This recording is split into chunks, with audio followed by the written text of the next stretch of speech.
E hoje, Liga dos Campeões, Benfica deslocou-se à Arena de Amsterdão, Arena Cruyff, para defrontar o Ajax. Benfica que venceu por 2-0, golos de Samuel Dal ao minuto 6 e Leandro Barreiro ao minuto 90. Aproveito para vos pedir, não é? Não custa nada. Subscrever o canal, que é muito importante. Subscrevam. E antes de irem embora, dar aquele likezinho. E esse likezinho, para mim, é ourinho no meu canal. O que falar deste Benfica e o que falar deste Ajax? Vamos por pontos. Vocês gostam? Gostam ou não? Vocês sabem que eu faço sempre uma nota introdutória para avaliação do contexto e depois ver o resultado final daquilo que foi a prestação do Benfica e da equipa de José Mourinho nesta noite na Arena de Amsterdão. O contexto é procurar o que é que as equipas têm vindo a fazer. Isto é muito importante. Até porque o Ajax, depois do jogo frente ao Galatasaray, Eitinga foi despedido. Portanto, o técnico do Ajax foi despedido e está agora ao serviço o técnico interino de seu nome, Fred Grimm. E eu vou ser sinceros, não me lembrava de uma equipa que muda de treinador e foi buscar este técnico interino e a equipa ficou pior. Ou seja, há um despedimento da Eitinga e a equipa ficou pior, porque com este técnico interino o Ajax perdeu frente ao Utrecht e mais recentemente perdeu em casa com o Excelsior por 2-1. Curiosamente perde com o Benfica por 2-0. 3 jogos deste técnico interino com derrotas e 4 derrotas consecutivas para o Ajax. Meus amigos, o que o treinador do Ajax fez hoje, um autêntico crime. E eu vou já explicar porquê. Benfica absorveu essa criminalidade do técnico do Ajax e o próprio Benfica que ganhou. O contexto Benfica não está tão negro como o Ajax. O Benfica, se puxarmos também o jogo do Leverkusen, que perdeu na Luz por 1-0, o Benfica em casa desilude e empata a 2 bolas com o Casa Pia. E depois para a Taça de Portugal, José Mourinho derrete quase uma equipa, muitas críticas aos jogadores do Benfica, mesmo com a vitória frente ao Atlético. Deparávamos agora com um jogo da Liga dos Campeões. Liga dos Campeões em que as duas equipas com 0 pontos. Portanto, é quase a Liga dos Últimos. Na Arena de Amsterdão, o Benfica teria então que jogar com o Ajax, duas equipas com 0 pontos, um contexto também muito difícil para a equipa de José Mourinho, que nesta altura presumo que deveria estar melhor, mas o percurso tem sido um pouco difícil, não só para o Benfica, para José Mourinho, para os próprios jogadores e para os adeptos benfiquistas. Olhando aqui para o plano tático daquilo que foi a equipa do Ajax, é incompreensível como é que o técnico Fred Grimm coloca o Rieger, um dos melhores médios de construção, a lateral direito. É incompreensível. Como é que depois aposta em Bonidá, o belga, na direita, quando prescinde, por exemplo, do extremo norueguês Edvardsen, que joga à direita, e do melhor lateral direito do Ajax, o Gaé. Portanto, se a asa direita do Ajax era o menos grave e até tinha sido o lado direito muito positivo com estes jogadores, acabaram por ficar de fora. O lateral direito que dava uma projeção enorme e a aposta em Bonidá, não entendo, em detrimento do norueguês. Depois, curiosamente, coloca Itakura, um defesa central de raiz, no meio campo. Portanto, afasta Rieger para a direita e vem com Itakura. Para além disso, altera a estrutura tática, até porque um dos melhores jogadores do Ajax, Glouk, acabou por ficar de fora, porque Ajax teria uma base de 2 médios com o Taylor e o Rieger para que depois o Glock pudesse jogar à frente atrás do ponta de lança e mesmo assim o miúdo israelita acabou por ficar de fora. Portanto, várias mudanças também com a estrutura. O técnico lá foi inventando o Itakura para a linha à frente da defesa e acho que o Benfica foi aproveitando muito bem essa situação. O Benfica vem com a equipa que eu estava à espera. Leandro Barreiro iria jogar a titular porque José Mourinho iria colocar o Sudakov mais à esquerda. Leandro Barreiro, que acabou por fazer um excelente jogo e acabou mesmo por marcar o golo aos 90 minutos, fazendo o 2-0 para o Benfica. Ajax com muitos problemas, o Benfica começou muito bem a partida, o Benfica acaba por marcar através de uma bola parada num canto, mas numa segunda bola, o Dal acaba por fazer um bom remate à baliza e o Benfica começa com o pé direito. O Benfica começa logo com algum oxigênio, tendo em vista o contexto a qual eu falei antes de estar aqui a falar do jogo, o contexto do Leverkusen, o contexto do Casa Pia, as indefinições, as críticas sobre os jogadores. Acho que foi importante o Benfica começar com o pé direito e acabou por marcar o golo. Há aqui uma necessidade em termos de jogo para aquilo que é a nossa vontade para um jogo extremamente positivo por parte do Benfica. As opiniões dividem-se sobre aquilo que foi a prestação da equipa do Benfica e eu vou defendendo José Mourinho naquilo que foi a primeira parte. Eu quero aqui fazer um enquadramento que o Benfica teve oportunidades para marcar golo na primeira parte, mas notou-se que havia momentos que o Benfica, por muito que quisesse controlar o jogo, havia momentos que o Ajax estaria próximo da baliza de Turbine para poder fazer o empate. Eu sou muito crítico também nesta equipa do Benfica, a dizer que, independentemente do seu adversário, o Benfica consegue entregar a grandiosidade ao seu adversário, permitindo que o seu adversário jogue e possa marcar. Ou seja, o Benfica torna os adversários mais fortes por culpa própria do Benfica e tem muito a ver com a forma de jogar. E eu creio que mesmo José Mourinho na primeira parte, ao ver um Benfica mais tranquilo, um Benfica mais lento naquilo que era a circulação de bola e o Benfica um pouco mais recuado, eu acho que era extremamente importante o Benfica manter um pouco essa forma de jogar, mas ser mais acutilante em termos ofensivos, mas eu percebo o timing de que eu quero que isto aconteça ou as coisas vão acontecendo de uma forma natural, porque muitas vezes um treinador está no banco e nós vemos na televisão ele a mandar subir a equipa e muitas vezes a equipa não sobe, a equipa inconscientemente, dentro daquilo que é o jogo, o timing, a tensão, a equipa acaba por ficar um pouco mais descida e acaba por respirar nesses sentidos mais baixos e o timing até ao intervalo seria perfeito para que o Benfica pudesse chegar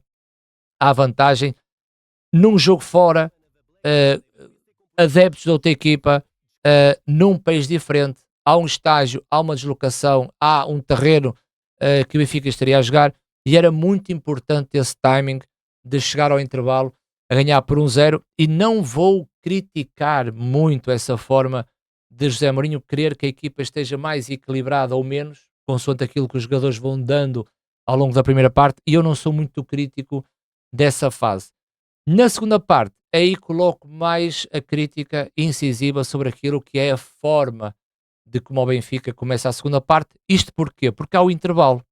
Existe um espaço reservado, 15 minutos mágicos, como eu costumo dizer, e aí José Mourinho poderia definir muito bem a equipa, alterando alguns comportamentos para que na segunda parte a equipa pudesse jogar um pouco melhor. O que é jogar um pouco melhor? É o Benfica ter o controlo da posse de bola. É não deixar que o adversário tenha bola, não perder bola e obrigar o adversário a correr sem bola, criando um desgaste muito maior e o Benfica, com o controle da posse de bola, conseguir estar dentro do meio campo do adversário e tentar executar jogadas para que pudesse finalizar. E esse era um Benfica que estaria mais próximo na segunda parte de ter o tal sucesso, que não aconteceu. E não aconteceu, e eu creio que seja por momentos de dificuldades temporais da equipa do Benfica. Porquê? Porque se tu olhares para a equipa do Ajax, o Itakura na primeira parte era um jogador que funcionava à frente da linha defensiva. O Benfica tem o método 4-4-2 com Leandro Barreiro e Pavlidis, forma aqui uma linha de 4, linha intermédia, e faz subir os 4 defesas. Esta situação acabava por ser boa para o Benfica. Porquê? Porque tu tens o Klaassen e o Taylor e tu poderias encaixar jogadores como Rios, Enzo no 4-4-2 e controlar muito bem tanto o Taylor como também o Klaassen. O que é que acontecia com Itakura? Um dos jogadores do Benfica poderia fechar a depender do lado da bola. Leandro Barreiro fecha Itakura ou Pavlidis fecha em Itakura. Weghorst ficava sempre aqui com superioridade numérica por parte do Benfica e o Benfica conseguia controlar muito bem esta situação se mantivesse os mesmos comportamentos. Sabemos que Riger vai subir, Vindal também vai subir, e depois existe aqui um 2-2 com Osnas e Dedic, Götze, Vindal, com Riger, Sudakov, Dal, Bonida, o belga, e estaria aqui o Benfica melhor para controlar esta equipa sem bola. Eu acredito que numa equipa de futebol, para tu poderes atacar bem, tu tens que automaticamente estar muito melhor em termos defensivos. E quando há um pontapé de baliza, o Benfica já está em modo defensivo. Sempre que o Benfica não tem bola, já está em modo defensivo. E é muito importante o Benfica definir muito bem para que não deixar o Ajax jogar, recuperar a bola e partir para o ataque. Numa primeira parte nem sempre funcionou. E por isso é que nos últimos 15 minutos da primeira parte nós olhávamos para um Benfica mais recuado e estamos aqui a falar com Itakura, que é um central de raiz que ao longo do jogo foi crescendo nos últimos 15 minutos, em que o Benfica já não conseguia roubar bola nesse espaço para que ficasse mais perto da baliza de Jaros.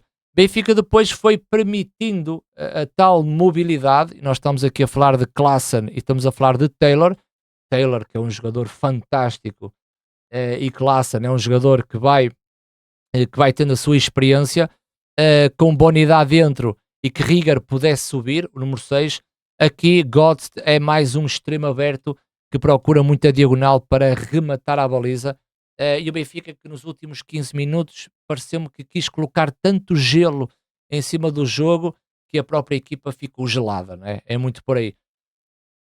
Na segunda parte eu não gostei tanto do pragmatismo de José Mourinho e é aí que incide a minha crítica, porque eu achava que o Benfica teria condições de fazer um pouco mais e melhor.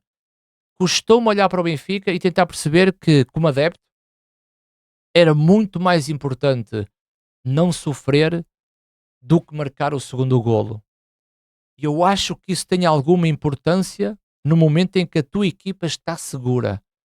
E quando a tua equipa te dá flash que não há ali muita segurança, até porque o Ajax criou oportunidades para fazer o golo, não sei se era tão importante primeiro não sofrer do que marcar o segundo golo. Há aqui diferenças que baralhou um pouco o Benfica, que na segunda parte Itakura passou a fazer uma linha 3, ou no meio dos centrais, ou muitas vezes indicações de Sútalo a ficar por dentro e Itakura a ficar mais por fora. Isto aqui baralha completamente a equipa do Benfica, porquê? Porque a pressão alta acaba por ter mais superioridade numérica a equipa do Ajax em termos de construção. Itakura não estava a construir na primeira parte, Riger na direita era um crime, em que passou a funcionar como uma linha de 3, soltando mais espaço a Taylor e Klaassen, ou seja, a zona central do terreno estaria mais ampla com o afastamento de Itakura para que os dois médios pudessem pegar no jogo. Muita variedade também da equipa do Ajax, em que Riger muitas vezes acabava por vir para um espaço interior com Klaassen, e Taylor ficava numa zona que era realmente um buraco aberto, porque se Rieger vem para o meio e Klaassen vem para o meio, vai atrair posicionamento com Richard Rios ou com o próprio Enzo, porque depois Barreiro ficaria ali no 4-4-2 com Pavlidis, e Barreiro ao descer, ou Pavlidis ao descer, já não tinham a referência do Itakura. Portanto, muita variedade por parte do Ajax, em que, na minha ótica, muita coisa mal efetuada por parte do técnico do Ajax. Ajax que tem bons jogadores, mas é uma equipa extremamente fraca, e no desenrolar do jogo, a equipa do Benfica e José Mourinho continuavam com aquela equipa lenta na transição, lenta nos processos em termos de circulação, e uma equipa que se sentia confortável a descer num bloco médio-baixo. E claro, o adepto olha para isso e claramente que não vai gostar, e claramente que vai dizer, é a equipa de José Mourinho, e vai dizer que o Benfica só se interessou em defender, e eu compreendo isso. Agora, a pergunta que teria que ser feita a José Mourinho é se o planeamento que ele fez antes deste jogo, na preparação para o mesmo, e a estratégia para este jogo, passava por isso. Porque se ele treina uma equipa para fazer isto, e se ela consegue, sinal positivo. Eu posso não gostar do jogo, mas consigo perceber a necessidade que o Benfica tem para fazer isto. Acresce aqui um problema, porque o Benfica com bola continua na esquerda a ter os mesmos problemas.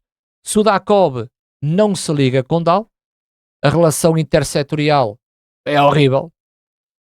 Sudakov é um jogador com bola no pé.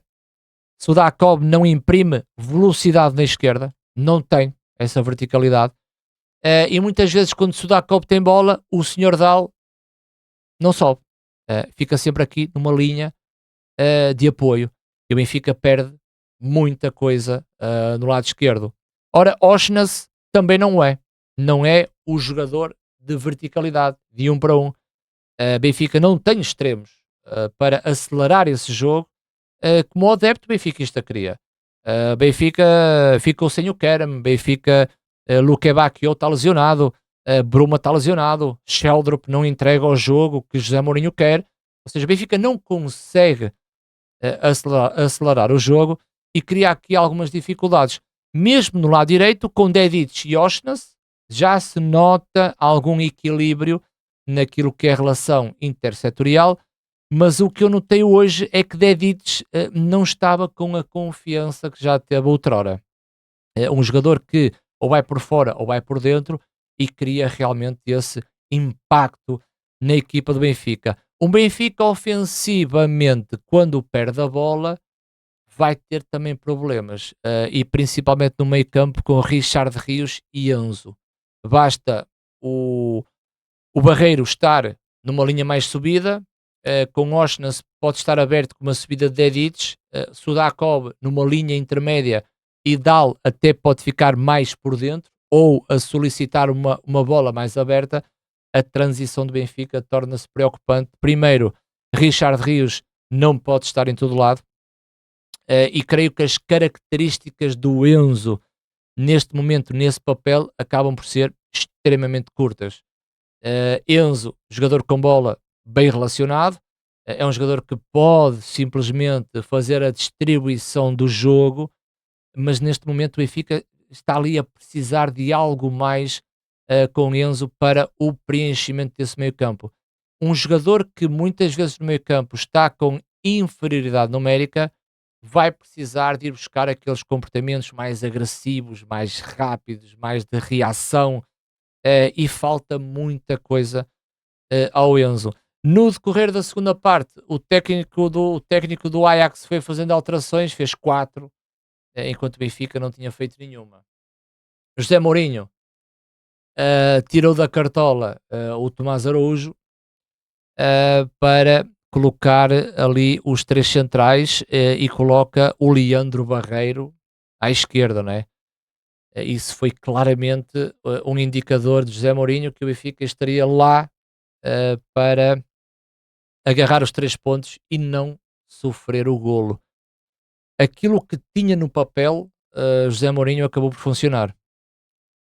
Se eu encontro sustentabilidade para o que vem aí, talvez através do resultado. Porque o resultado deixa o jogador animicamente em cima, do que jogar muito bem e perder como sempre. Portanto, numa Liga dos Campeões, sendo a primeira vitória a não sofrer golos, mesmo com uma forma de jogar bastante pragmática, eu acho que o Benfica conseguiu o seu real objetivo, e tentar criar esta ponte para o próximo jogo, que será o Nacional na Choupana. E a partir daí começar a ver a trajetória de José Mourinho neste Benfica, mas acredito que o próprio treinador, para aquilo que é a sua forma de jogar, muitas vezes num bloco médio e partir para um contra-ataque com extremos rápidos, vai ser muito difícil isso acontecer. Mesmo assim, numa parte final, dou aqui o meu crédito, e claramente um sinal mais a Leandro Barreiro, que é o jogador que muita gente olha de lado, não lhe pisca o olho, mas é um jogador que tem aquilo que muitas vezes uma equipa precisa. É um jogador agressivo, um jogador rápido, é um jogador que não dá uma bola por perdida, reage muito bem à perda, é muito difusivo, muito agressivo, e é a partir desses processos que o jogador tem que vai à procura daquilo que é um comportamento mais ofensivo, um comportamento ofensivo que para mim é extremamente importante, que é a mobilidade. E o próprio Leandro constrói o golo e finaliza.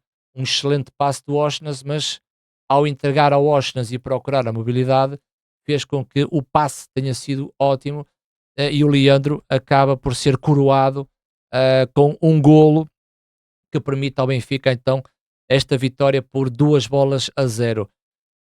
Para finalizar, a crítica ao jogo do Benfica ainda não está para mim assente naquilo que é o meu gosto pessoal, porque nem todos nós gostamos do mesmo futebol. E para mim o melhor futebol não é o teu. Não creio que a crítica está incidente naquilo que foi a forma de jogar do Benfica, até porque o resultado final agrega aquilo que são os objetivos. Estaria aqui numa crítica muito mais efusiva se o Benfica mantivesse a mesma forma de jogar e se tivesse empatado 0-0, 1-1 ou pior, se o Benfica tivesse perdido o jogo na Arena de Amsterdão. Olhando para aqui, vitória por 2-0, organização ofensiva 2 golos, organização defensiva 0 golos, não sofreu. Olho para este jogo com um olhar enviosado, mantendo a tal esperança que José Mourinho pode melhorar a equipa em momentos com bola. Difícil, vai ser muito difícil, mas creio que essa melhoria pode acontecer, já que sem bola, mesmo numa defesa média-baixa ou numa defesa média-alta, o Benfica até teve competente. Por isso, meus amigos, primeira vitória do Benfica na Champions, ao fim de 5 jogos, mais vale tarde do que nunca. E a partir daqui, como eu já disse, próximo jogo do Benfica é com o Nacional na Choupana. Próximo jogo da Liga dos Campeões é na Luz, frente ao Nápoles. E depois só volta a jogar no final de fevereiro para a Liga dos Campeões. Não se esqueçam, se viram o vídeo até ao fim, não se esqueçam, deixem um likezinho, subscrevam o canal. E esta semana temos vídeo do Sporting, amanhã joga contra o Clube Rouge, e vamos ter também o vídeo relacionado com o Futebol Clube do Porto, vai jogar o Nice para a Liga Europa.